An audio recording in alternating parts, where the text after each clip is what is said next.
Good evening, good evening, good evening, and welcome to the final, the ultimate, the last of the daily Hughes at Tens that I've been broadcasting every night at 10 o'clock or 1 minute past 10 since the beginning of second lockdown.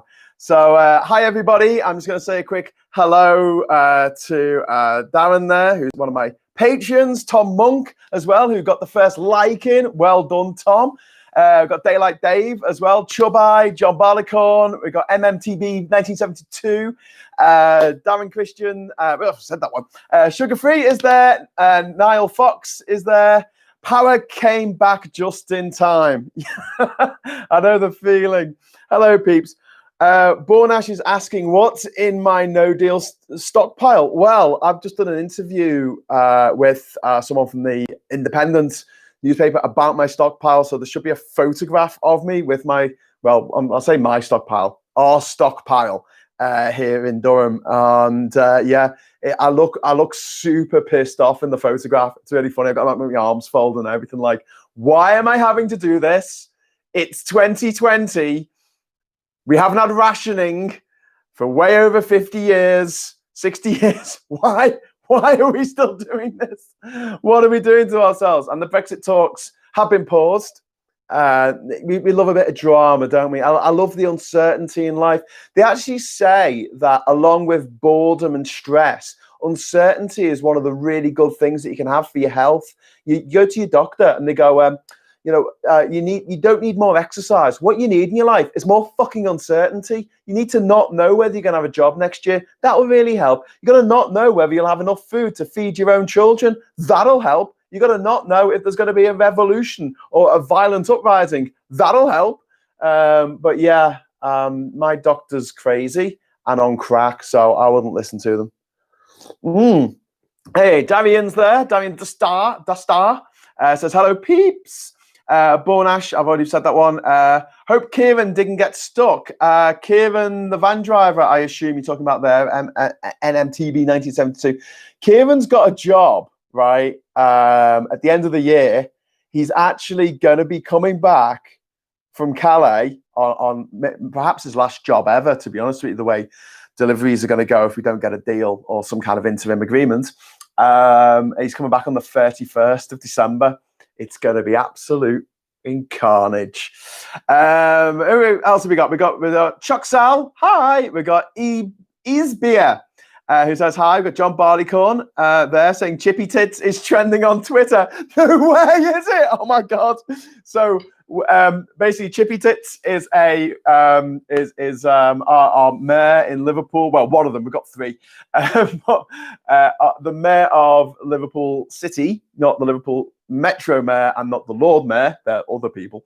Joe Anderson. He's been in the role since 2010, and there's always been these rumours swirling around that he's been on the make, and innocent until proven guilty, so I'm not going to cast aspersions. I just know that there were rumours for a long time, and now he's been arrested. So it's like, it's not that shocking. It's like the least surprising news of the year, as I put it. And when James O'Brien tweeted about this afternoon, I was straight in there with just the hashtag Chippy Tits, and apparently it's trending now. Not my hashtag. I stole it off someone else, but some very, very funny Scouser. It's just a very funny name to call someone, really. Sorry, I'm just a child. What can I say? Right. NMTB says you shouldn't have to put your pictures in the paper. You shouldn't have put your picture in the papers with a food stash. Zombie attack next year. Oh, don't worry. My house is very fortified. They will not be getting in. And I can fend them off with a sharpened stick, a sharpened fruit. I've got a particularly sharpened mango downstairs in case anyone tries to get to my flour. Actually, it's yeast. I just get loads and loads of yeast because that's the thing that ran out at the beginning of this year, and it was the longest. That took the longest to come back. You could get flour, you could get bog roll. No one cared about bog roll after the first couple of weeks. But yeah, yeast, man. If you can't grow your own bread, then you're stuffed. Taki says, hello, Graham. Hello, Taki. Hi, Julie. Hi, Johan. Everyone's saying hello to each other. This is such a lovely little community we've got going here. I'm really sad that I can't just do this all the time. But yeah, like I keep saying, I should really get on with other things. Talking of other things that I should be getting on with, my project that I've been working on throughout lockdown and having very, very late nights working on it is this.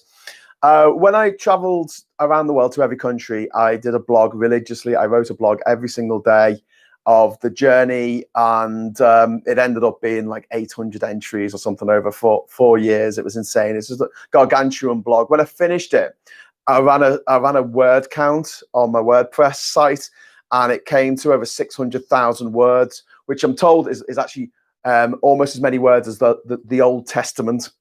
That's how much I wrote in 4 years while I was traveling. Hey, I did a lot of traveling. What else was there to do? Just right. But when I was on Ginger Island, which I stayed there for 3 years between 2014 and 2017, and also the lead up to it, me winning the SOS Island competition in the States, in Puerto Rico, and then finding the island and going to it. All that I'd only sort of done the first year or so of the blogs. And so I thought, right, I'll go back and I'll finish it off. I'll sort out all the dead links and put all new photos on and make it all look make it look awesome. I thought it would take me a few days. We're now here, literally a month later. I just finished at 1:45 the hour, and then I had to set this up. So if you want to check it out, I'm just gonna pop it on here so you can check it out.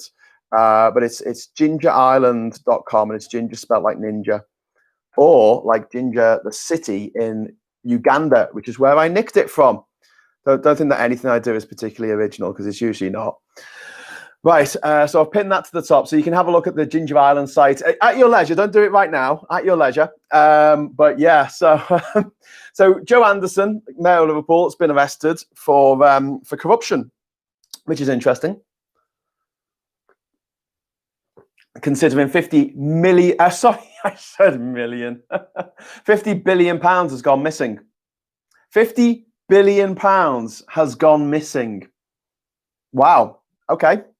So who should we put onto that, eh? Who can be our top person? You know, at the end of Indiana Jones, where he says, who's dealing with it against top men? But who? Top men.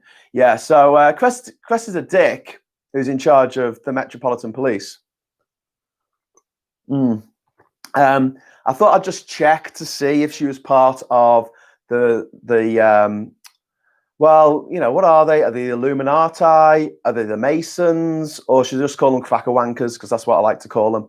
So I wanted to check whether she was a cracker wanker if she went to private school.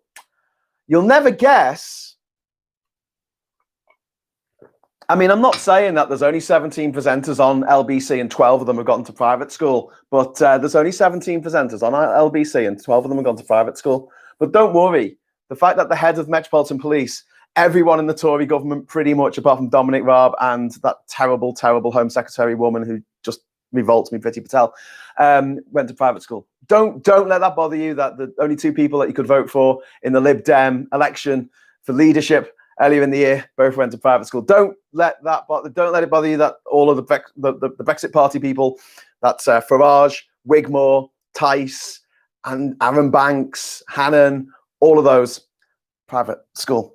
I'm not saying that they all work together to fuck us over, but I'm getting the feeling, just between you and me, that they all work together to fuck us over. That's all I'm saying. Because it's not like the leader of the Labour Party under Corbyn, oh, that was Corbyn, wasn't it?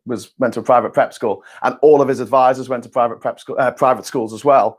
So that'd be Seamus Milne, Andrew Murray, Andrew Fisher, Jenny Formby, and John Landsman, the head of Moment. It's almost as though there's a massive conspiracy that is just waiting for someone to like unlock it. Maybe I should do this. Maybe I should make it out like it's a massive conspiracy and spread it all over the internet like it's a big game for people to play, and set up all these websites for people to look at, you know, to follow the clues. And it's all nonsense. It's just absolute bullshit I've just made up. But it's kind of got that veneer of truth behind it. Like, yeah, maybe they all are in on it. And then what we can do is get a lot of the right-wing nutcases, right, on our side. Oh, actually, that's a terrible idea. Scratch that one from the record. Right, back into the messages. No one knows about my stockpile, says Sugar Free. Don't worry, our stockpile's going to be gone in a few days. I'm just going to eat it all, starving. So Johan says, so you actually know how 2021 could be worse than 2020? Yeah, I think it's going to be. For Britain. Nowhere else on Earth. Nowhere else on Earth. Just Britain, Yemen. Okay, I'm all out. Syria, maybe. The UK certainly needs a revolution to get rid of the bloody Tories and Rupert Murdoch-owned media. Yeah. And not just Rupert Murdoch. Look at the other people who own the media. Richard Desmond owned the Express for a long time. He made his money selling porn, peddling porn in the 1980s. Readers' Wives magazines and stuff. Class act. He got that big bailout, bung, whatever, from Honest Bob, Robert Jenrick, who is possibly one of the most graftiest of the lot. Talking of grafts, the Tory graft is owned by the Barclay brothers. Is it the Barclay brothers who own the Ritz? Working class people, just like you and me.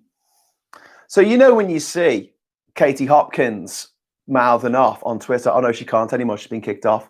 But do take a moment to look up her biography and check out whether she went to a private school or not. She did. If you see Lawrence Fox mouthing off on Twitter and being an absolute wanker, if you want to take out a moment to just look him up on Wikipedia to see if he went to private school, he did. So if I could do this all night. Who else is like really obnoxiously obnoxious? Oh, Julia Hartley Brewer. Do you think she went to private school? Do you think? Are you spotting a pattern? Come on, please tell me that this isn't just me who's seeing this, because it's really, really disturbing. It's like if everyone who was a serial killer all went to the same school, you'd be a bit worried, wouldn't you? You'd be like, hang on, why are there so many serial killers coming from this school? They must be teaching something that encourages serial killing. And that's how I feel about bigots who are in the public eye. I think if you are a bigot and you aren't born rich or don't get adopted by rich parents, in the case of Gove and James O'Brien, you don't get anywhere. I mean, you don't get that many non-rich bigots who get anywhere, really, do you? They don't. I'm trying to think, because I'm sure Stephen Laxley, Lennon, 12 Names, dickhead Tommy Robinson. You want to look him up. I doubt he went to the local comp. I really doubt it. And then you got people like Toby Young, right? And he's a liar. He edits his Wikipedia page to make up his own life story. He's notorious for it, and he always claims to be from like this working class background, which is a bit weird because I don't know anyone from a working class background whose dad called them up when they flunked their A-levels and got like C and 2Ds. And their dad called up Oxford University, one of the colleges, and said, can you get my son into the college, please? He hasn't done very well, but, we're rich. And he got in. He got in on like, something that wouldn't get you into a polytechnic back in the day. I don't want to offend any current universities. But yeah, I got into Oxford, which is nice. It's like that bloke from the Fast Show, innit? Which is nice. Someone's going to say to me now, but Graham, you have a private island. And I'll be like, yes, I won it in a game show. For God's sake, it's given to me by my form master. Right, Sugar Free saying it's going to be bogus on the phone with Ursula. Who's going to do a number on who? What? I just missed something. I'm going to skip down a little bit. Yaki, don't start him off. Is that he's talking to me? Ginger Island, was Gilligan there? Yeah. It's Ginger with a J. Ginger, J-I-N-J-A, gingerisland.com. Waves from New Zealand. Sorry, New Zealand. Well, maybe you're in Zealand. I don't know, but you're in the Netherlands. Zealand's part of the Netherlands, isn't it? So hello from the Netherlands. Hello to the Netherlands. Gaz Riley says, Joe Corrupt. Who would have thought it? Everyone. Everybody.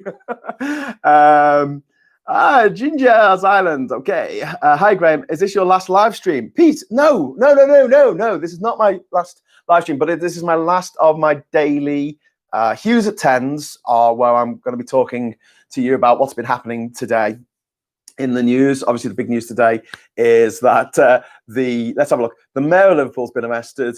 The 5 million or however many vaccines that we were supposed to be getting is more like 800,000, and I think you need 2 doses, so it's only going to be able to do 400,000 people. So yeah, lying again. We've had obviously more Tories going on about Britain being the best in everything, like some absolutely sozzled old twat in the corner of a working men's club who's just kind of dribbling on himself, going, we're the best, as like he literally shits his own pants because he's so drunk.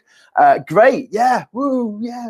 If we are the best, I'm trying to think of what we're the best at the moment. Actually, one of the things I think we're the best at is pissing off everyone else in the world. We're like number 1 at that. Really, really good. Let's keep doing that. I'm switching to beer, by the way. It's Friday night. It's the last episode. You can't stop me.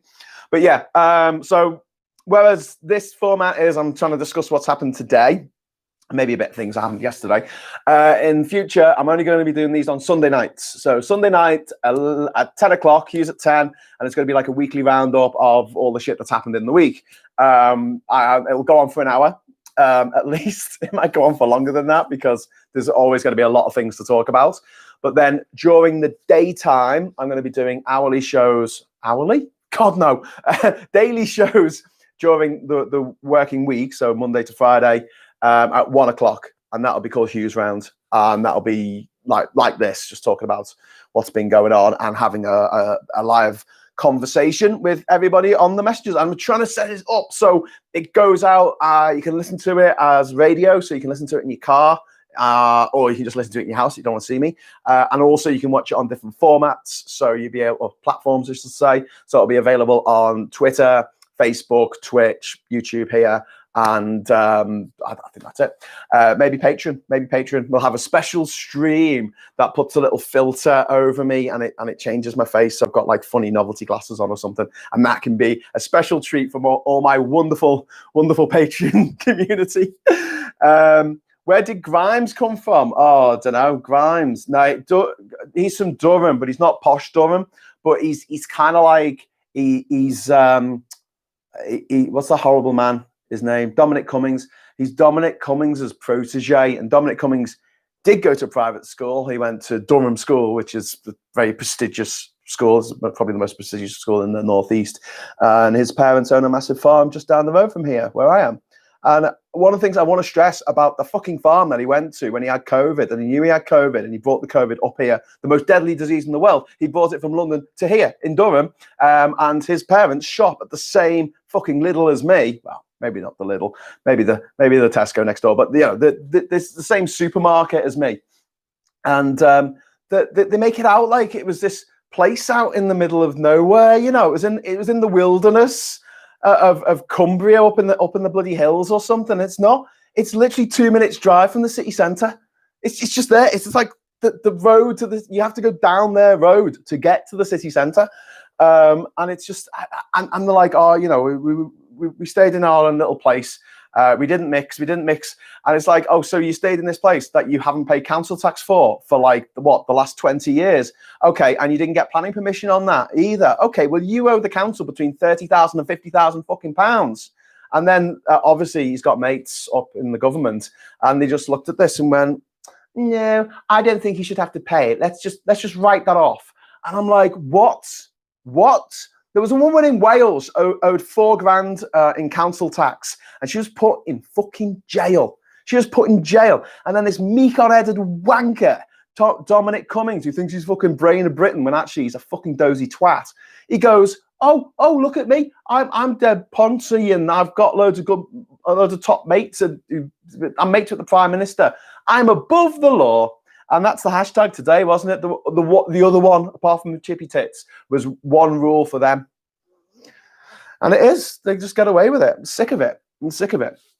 Boris couldn't organise a piss up in a pub, even if it was free, says David. You're absolutely right. John Barleycorn always said that we could bottle and sell rank incompetence. This country would make a fortune.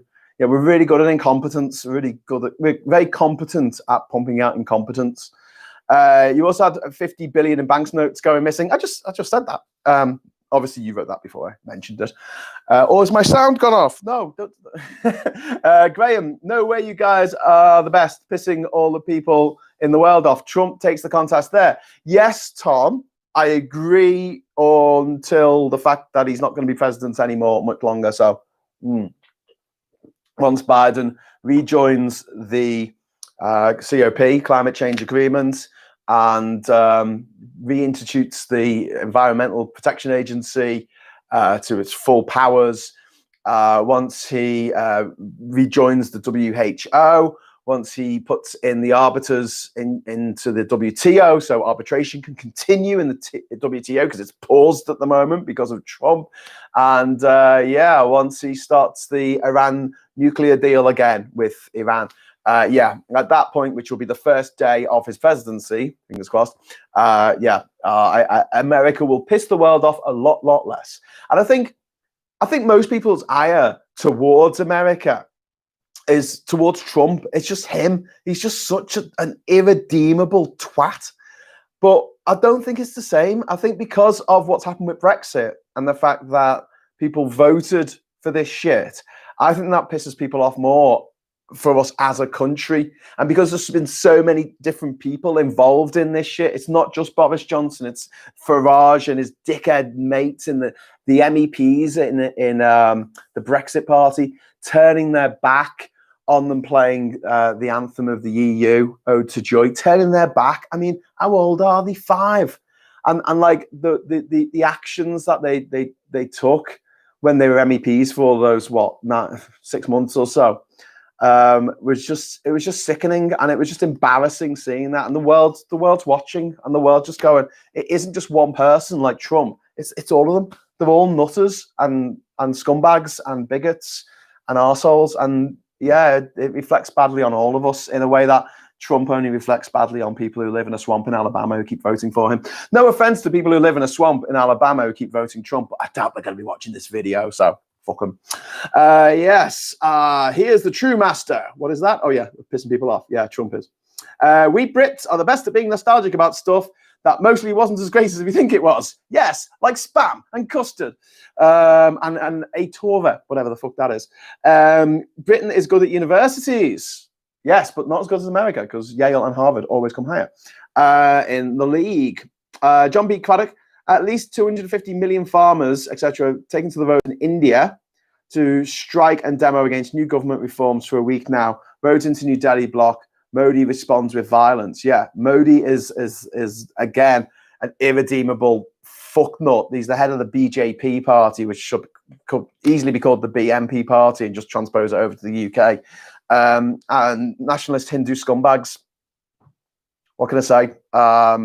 Populism in India, in the Philippines under Duterte, and in Brazil under that fucking arsehole Bolsonaro. Sorry, I swear so much. I just fucking hate them all. I just hate them. I just want to read their obituaries, and just go, yes, make a pilgrimage to their graves to, I don't know, defecate on them in years to come. Maybe they could have like a little queuing system. I said in one of these other videos that I wanted that chair that Carl, what's his name? Carl Thingy from Idiots Abroad. He made a chair. He made like a fold-out chair with a hole in the bottom so he could sit on it when he was using a squat toilet. I was like, I want one of them, and I gotta go to Trump's grave. And yeah, you fill in the blanks. They could charge money. They could charge money, and people could turn up and make some money out of it. America has corrected its error from 2016. Britain is doubling down on it. That's very true. Godfrey Cameron. Johan says, I think the news less. Think the news are less valued depending on distance, sadly. Darian says Trump has raised $270 million for his re-election since he lost the election on November the 3rd. $250 million. Fucking hell. That's just embarrassing. And like loads of people who would have given that money to him would have been people who just really can't afford it. Oh, God. Well, actually, no, I'm sure a big chunk of it will come up the people who really loved him because he cut taxes for the super rich. Trump is a nastier face of bigotry than any leading Brexiteer, but Brexit might likely prove more insanely suicidal to Britain than Trump to the US. Yeah, Adrian, Now that Trump's been voted out, I think that's he's a done deal now. He's not going to come back from this, I don't think. Not with all the lawsuits that are hanging over his head. Trump was only ever going to be a one-termer, but Brexit is for life. Well, Brexit, I do agree that Brexit's for the life of the United Kingdom, because the United Kingdom, I thought it was going to last for another few years, but by the looks of things now, from what the SNP are saying, there's going to be a referendum in October next year for Scottish independence, and obviously it'll be backed by the EU and it'll be backed by Biden in the US, and that kind of international pressure, Britain can't stand up to it. We can all talk about standing on our own 2 feet and all this bullshit, but at the end of the day, Scotland want to go, and there's a mandate because the SNP have scored 61% of the votes or something in the election in May, then it's not going to happen. You know, they're going to leave. So there's going to be a transition period, probably of a year. And so, yeah, by 2022, that's the end of the UK. It's good run, that, wasn't it? 1707 to 2022. The United Kingdom of Great Britain and Northern Ireland killed by Brexit. For each man kills the thing he loves, as Oscar Wilde once wrote. Pilkington, that's it. Carl Pilkington, yeah. Choxal, thank you.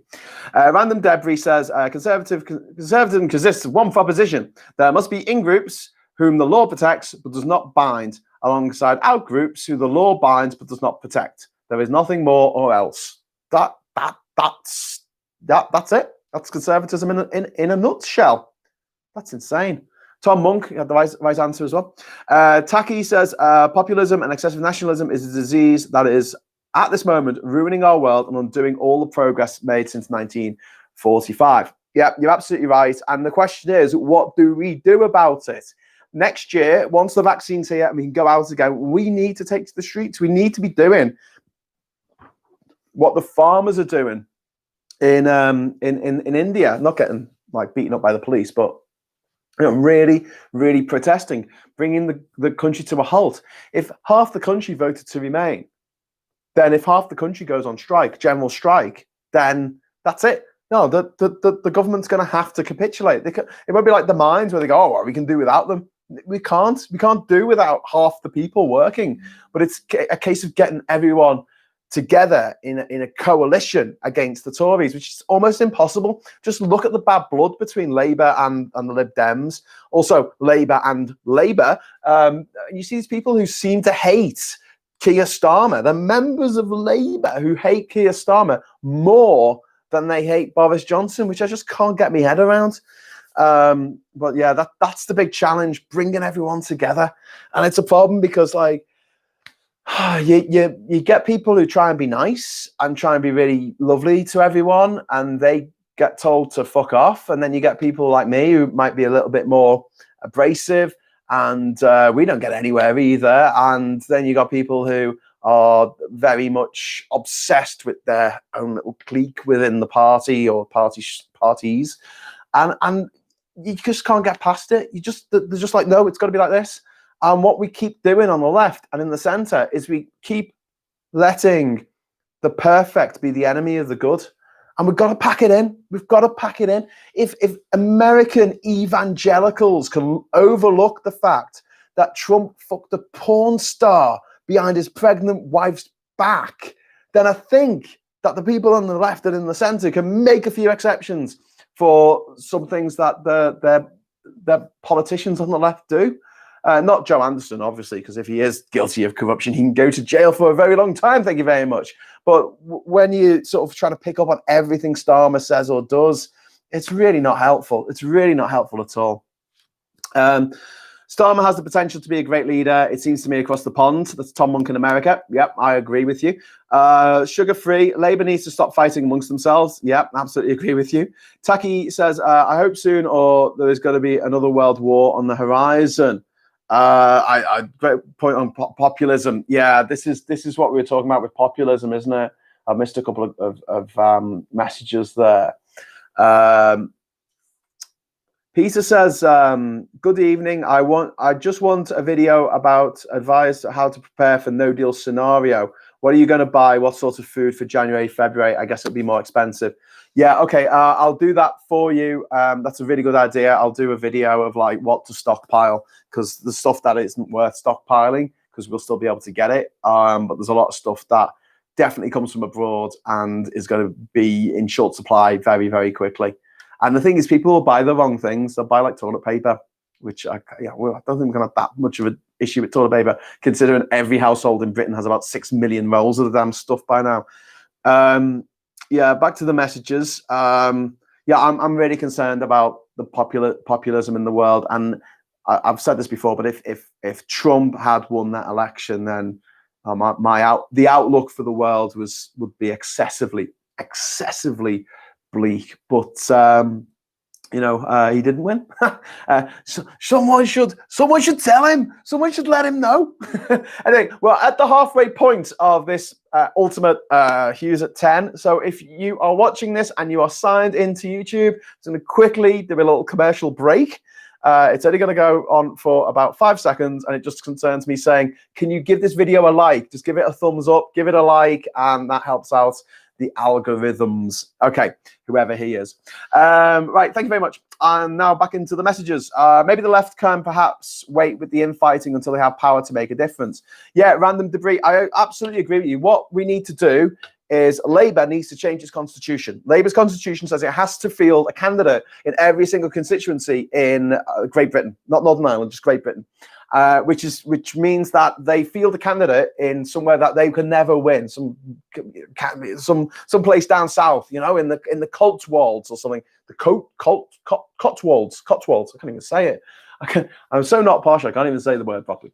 Somewhere they're not going to win, but that the Lib Dems stand a good chance of winning. They need to stand down, and they need to tell people to support the unity candidate. This is what happened in Brecon and Radnorshire last year, where the Plaid Cymru and the Green candidates stood down in the by-election there, and they all supported the Lib Dem candidate, and the Lib Dem candidate won against a Conservative incumbent. Unfortunately, then the leaders of the Liberal Democrats and of Labour decided that they would go in with the Tories to have another election a few months later, and they lost the seat in Brecon. So yeah, that'd be a lesson for you.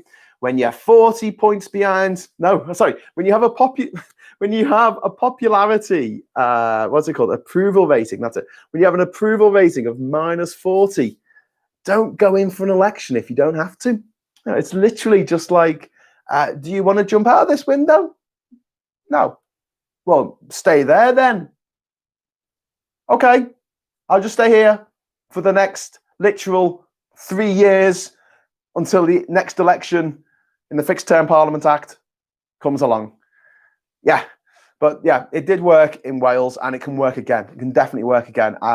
So Labour needs to change the constitution. The Lib Dems, I know, will be up for working for this. We only need to do it once. That's the main thing. Just do it once. So the next general election, because the Tories will only get 40 to 43% of the vote, as they always do. Don't believe the polls, by the way. The polls are always going to be 7 points out now, because people lie. People who vote for Trump, people who vote for Brexit, people who vote for the Tories, they are liars. Just fundamentally bad people. Sorry, that's a horrible thing to say, isn't it? But it's true. Why do you think all the stats are out for everything? Brexit, it looked like the Remainers had it in the bag. Trump, they were 5 points out last time, the polls. This time, they were 7 points out. Biden still won, because even in the polls, he was that far ahead. But he was supposed to win Wisconsin by 7%. He won it by 0.7%. So it's a bit out of the actual, 0.7, yeah. I'm thinking that they only need to do it once. The Tories can't get more than 50% of the vote. So if everyone gangs up on them effectively, don't stand against the SNP in Scotland, let them have it. Or let them have it. If Scotland's still part of the United Kingdom, and this is another issue, if Scotland leaves the United Kingdom, actually, as proportion of voters in England and Wales, and I guess No, because Northern Ireland does its own thing, does it? It's got the DUP and stuff. So England and Wales, the majority of voters in England and Wales are more likely to vote for the Conservatives.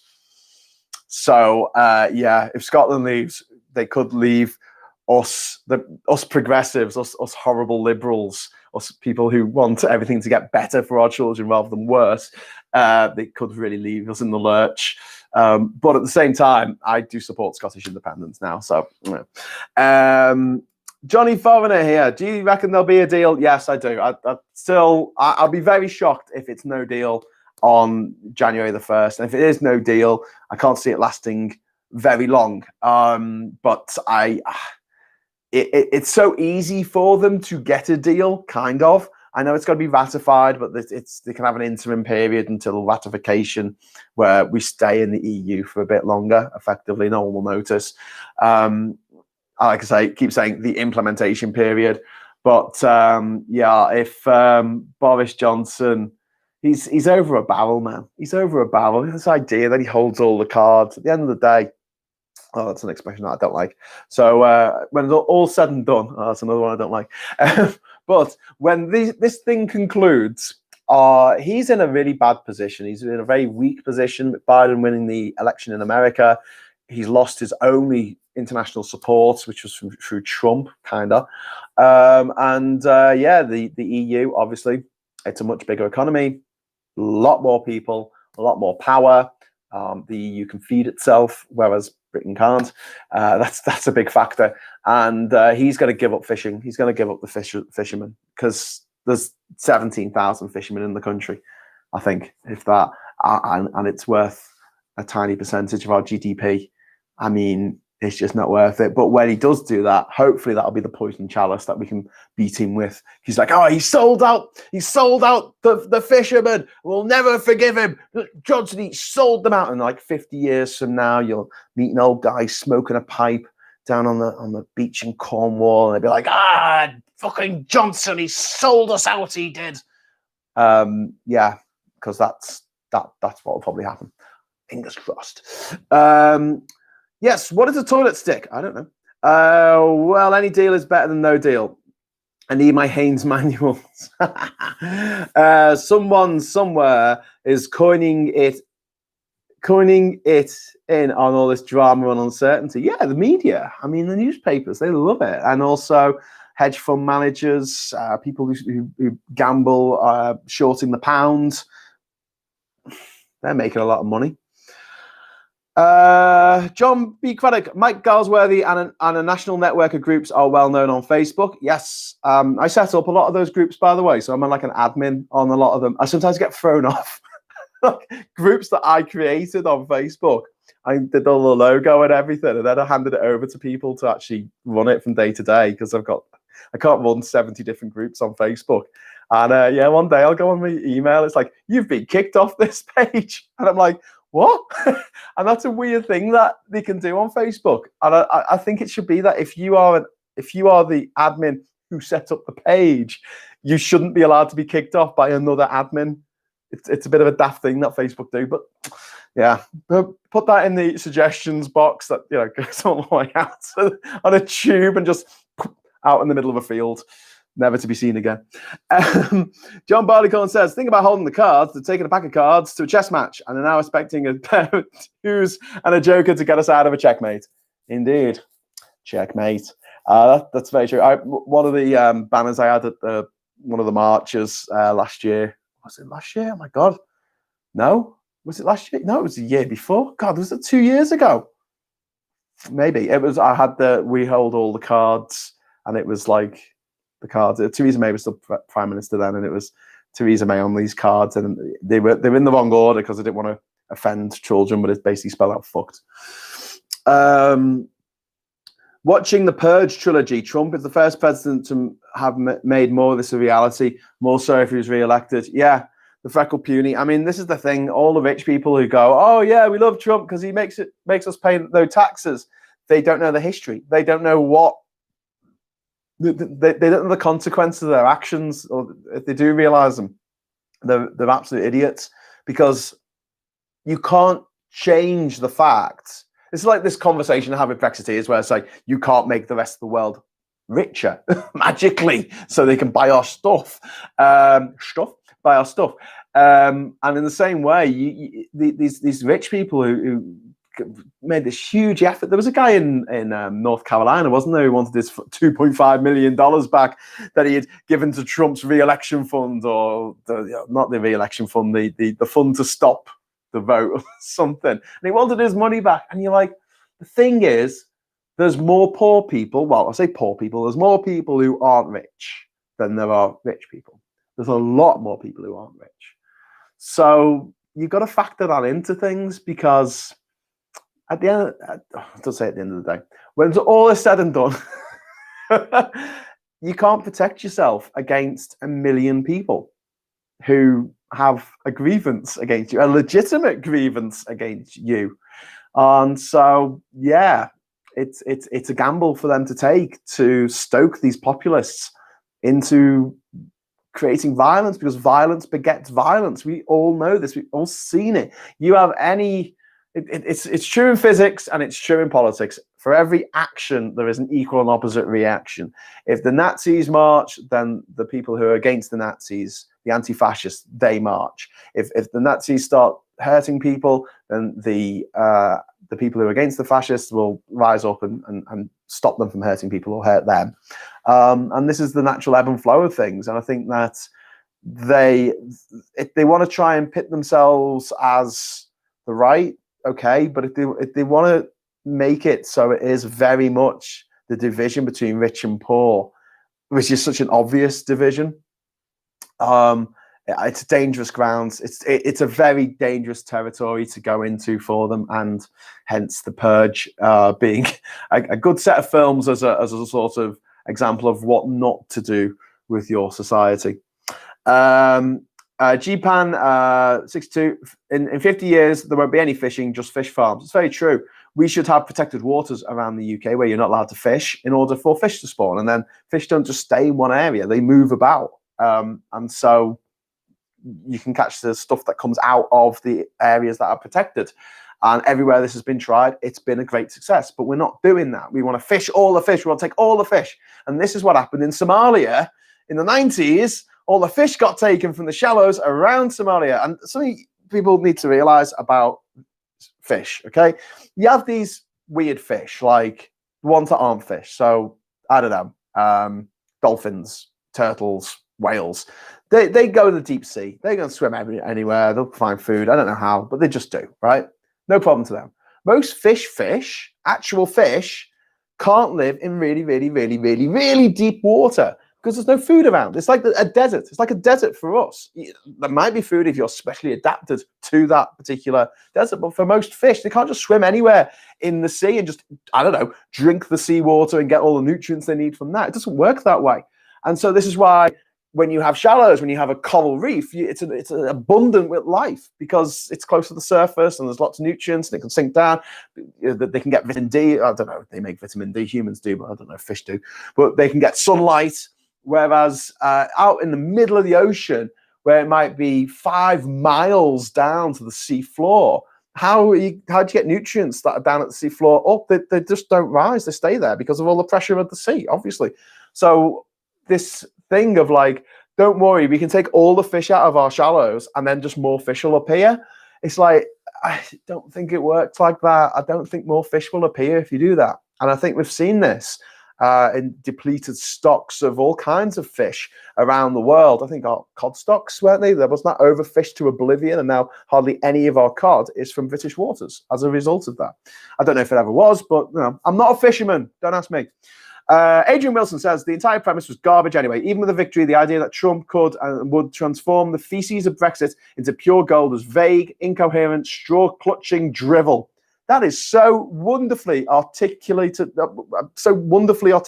there, Adrian. I love that. That's a brilliant comment. And yes, it was a garbage premise, because Trump was never going to give us a good deal, because he's Trump. He didn't give anyone a good deal. So it's a zero-sum game to him. It's winners and losers. He's got to win. Oswald Mosley's name has been mentioned a few times in this stream. I'm not familiar with him. Who was he? Oswald Mosley was the head of the BUF, the British Union of Fascists, in the 1930s, and he was an absolute scumbag. and him and his I think they were called black shirts. They were analogous to the Nazi brown shirts, or vice versa, and used to run around the country causing trouble, stirring up hatred, just being a generally horrible little shite. Anyway, his son or his grandson, Max Mosley, he was one of the Formula One supremos. He had a lot of money in Formula One, and he was caught a few years ago with a bunch of call girls that he got round to his hotel or wherever he was, and he got them to dress up as Nazis and whip him. One's in the family, you see. Maybe North Korea's got the right idea, where if you commit a crime, they kill everyone in your family. You know, kill the crime-committing gene. Maybe there's a gene that makes people assholes. I don't know. Mosley sounds like just a great guy. No, he's not. Oswald Mosley was the leader of British Union fascists during the 1930s, also father of... Oh, God. I should really read the comments before I go off on one of them.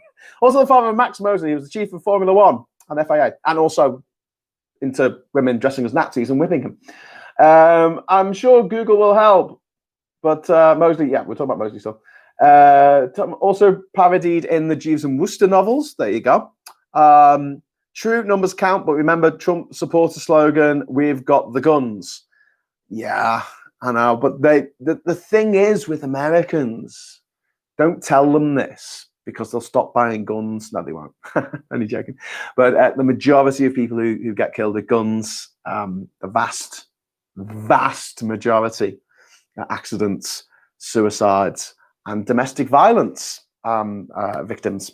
So yeah, if owning a gun makes you 7 times more likely to be killed with a gun. Yeah.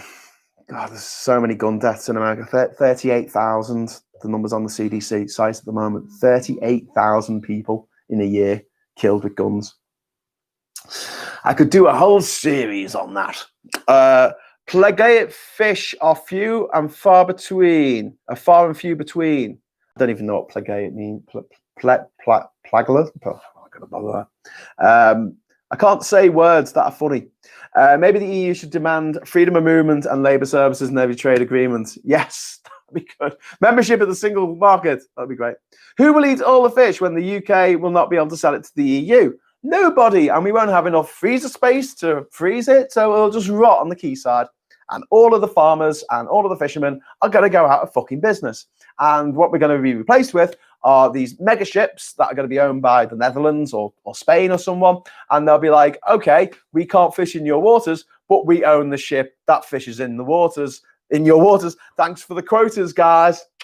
And yeah, and all our fishermen, all our farmers as well. If you have sheep on a farm now, you are stuffed. You're so stuffed. It's unbelievable. If we don't get a free trade deal so you can sell your lamb, forget about it. Your farm's going to go out of business because you just don't have the capacity to trade this stuff. And what's going to happen is Americans are going to buy up our farms because they're the only people who will have the money to do it. It'll be like our film industry all over again. You know, the way we come up with all the best ideas. I say we, but you know, I don't really mean me and me mates. I mean, as a country, some of the biggest franchises in history, the Lord of the Rings franchise, the Harry Potter franchise, the James Bond franchise, all of which were from British books. And most of those movies were made in the UK. I know Lord of the Rings was made in New Zealand, but all the Harry Potter films were produced in the UK. And they were shot in the UK actors, UK cast, UK crew. But the money came from Warner Brothers because no one in the UK wanted to invest a few £1 million into making a film that was guaranteed to be a success. And there was an article written years and years ago, it was probably like in the 1980s or something, by Stephen Fry, when he used to write an article for one of the newspapers. And he talks about this. It's absolute madness. We've got the ideas. We've got the talent. We've got the means of making these things. We've got the equipment. Why does no one make them? Why do we always make movies that are like, I don't know, a soap opera? They're always like some miserable person being miserable in Salford. And then at the end, they just kill themselves and they go, I made this movie. And it's like, why would anyone pay £12 to go and see something that they could watch on EastEnders or watch on Hollyoaks or one of the other godforsaken soaps that clutter up our primetime viewing in this country. Every other country puts the soaps on in the daytime. It's not primetime stuff. It's not meant for the prime. Oh, forget it. Anyway, the point being that Stephen Fry's analogy was like, we have this oil and it's under the ground, and we go to private enterprise and say, hey, does anyone want to pay for a drill so we can drill for this oil? I'm like, no, it's too risky. What are the drill breaks? So we go to the government and say, can we have some funding so we can just, because if we get to this oil, then we'll be so rich, it'll be insane. No, it's not a good look for the taxpayer if to be subsidizing this kind of thing. So yeah, we're not going to do that. And in the end, in desperation, you go over to Rockefeller or whatever in America and say, hey, can I borrow a drill, please? And they're like, yes, you may, but you're going to have to give us a cut of every single drop of oil that you sell. And you're like, well, I can't do anything with this. So yeah, okay. So the cast and crew of Harry Potter, probably none of them were maybe the director and some of the cast perhaps, but most of the people who worked, and most of the 1,000 people who worked on those movies would have been on a contract. So they got paid for doing their job for 6 months or a year on the film, and that's it. All the earnings after it's been at the box office and on streaming and on DVD and everything else, that'll just goes to Warner Brothers. And just sitting there counting the money. British people.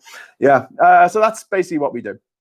The gun industry in the US does way better under Democrat presidents because they can scare people into believing that this time AR-15s will be banned. Republican presidents are bad for business. That's a very cynical but possibly true statement there. Yeah.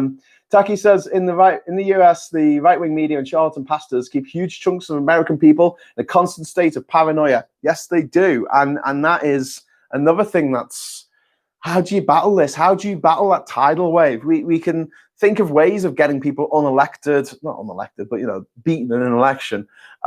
We can think of ways of getting people taken to court, individuals.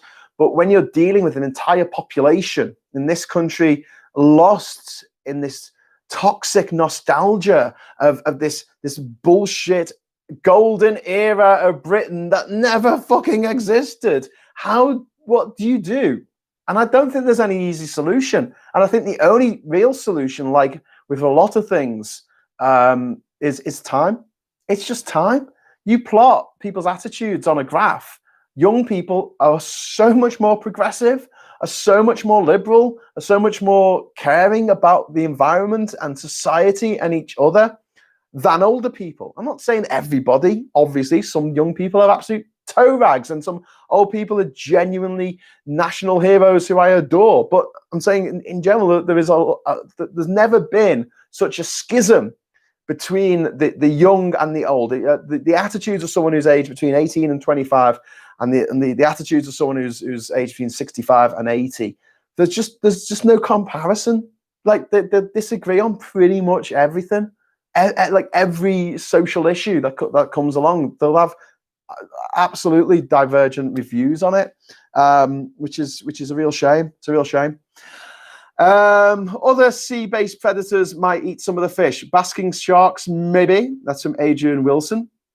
Johan Sundell says, feels sad now. Could be a good sport having them hunt down old people. No, we're not doing that. Just what do we do? Do we force like people to learn? How do you do that? You can't be aggressively saying you must come to this school and learn, motherfucker.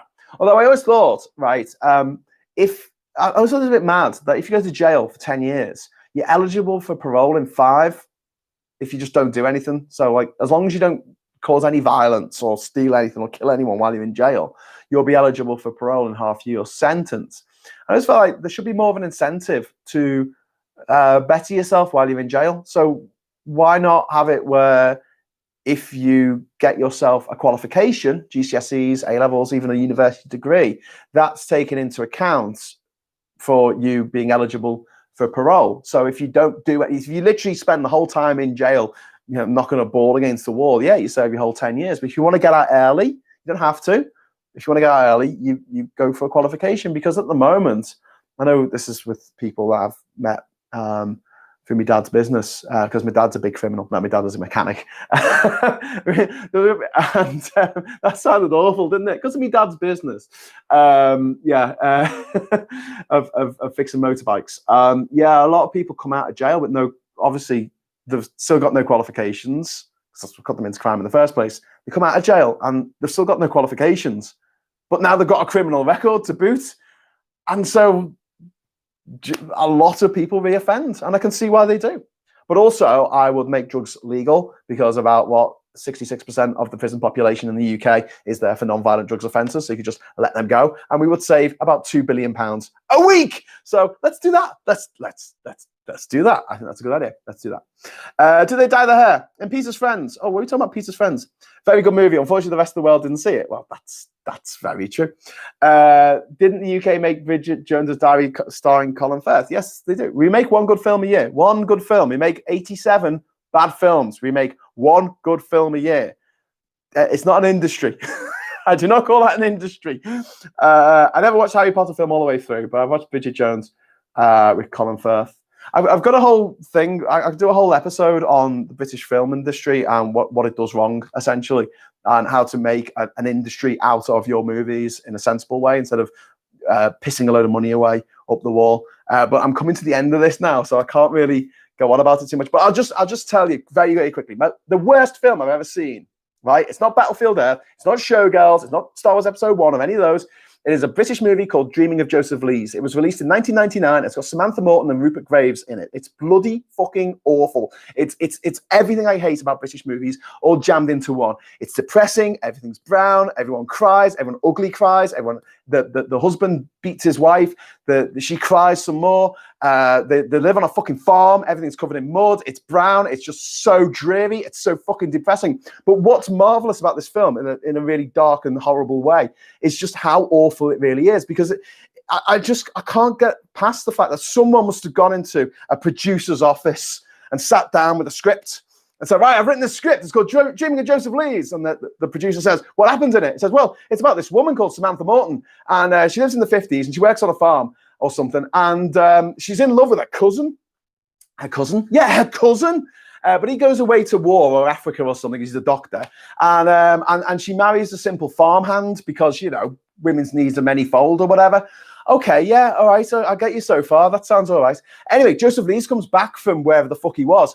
And he's lost his leg, but she doesn't care. She still loves him. And so she has an affair with him, right? The husband finds out, right? And he beats her up. And then he goes to the woodshed and cuts off his leg so he can be more like Joseph Lees.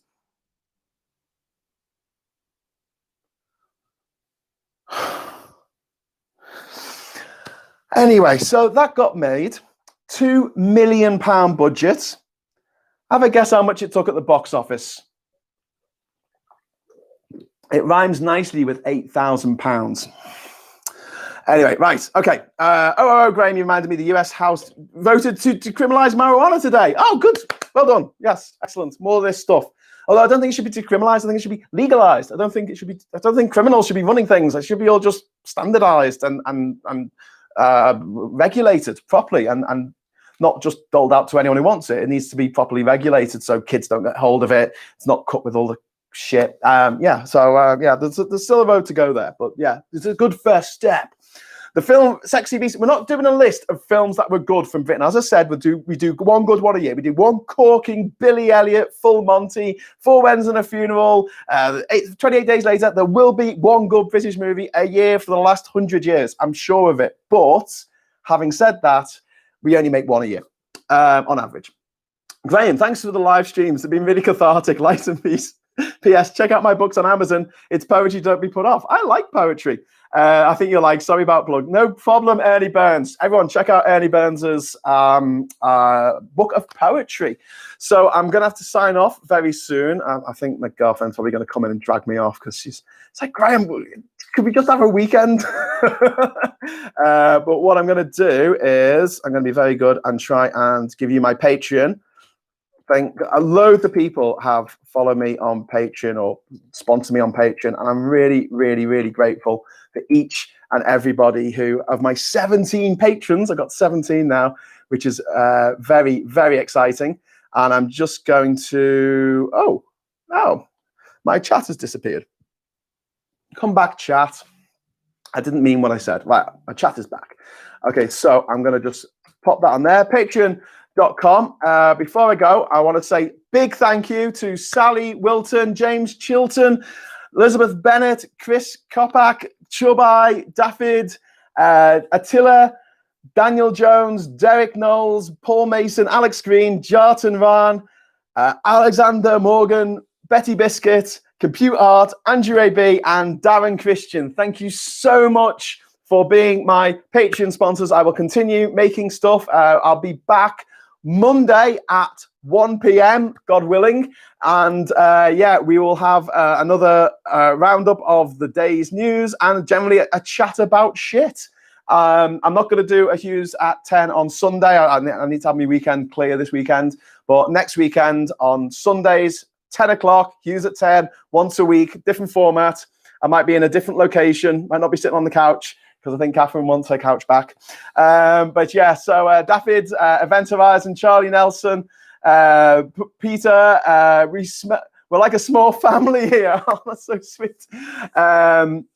Sugar Free, Darren, Tom, Darian. Hit the like button before you go, folks. So before you go, if you could hit the like button, that would be great. Alex Green saying it's a pleasure. Gaz Riley says, see you there. Cheers, Gaz. We're still going to go out for a beer in Liverpool after all this, don't we? Choxel says, night, night, and thanks very much. I'll follow you from 1 p.m. My girlfriend has arrived. Do you want to come sit down? Right. So do you want to say goodbye to everybody? Yeah, nice one. Come on, be mine. Okay. I've got to press end stream. Hang on, let me press end stream. Right. Until next time, hello, good evening, welcome, and goodbye.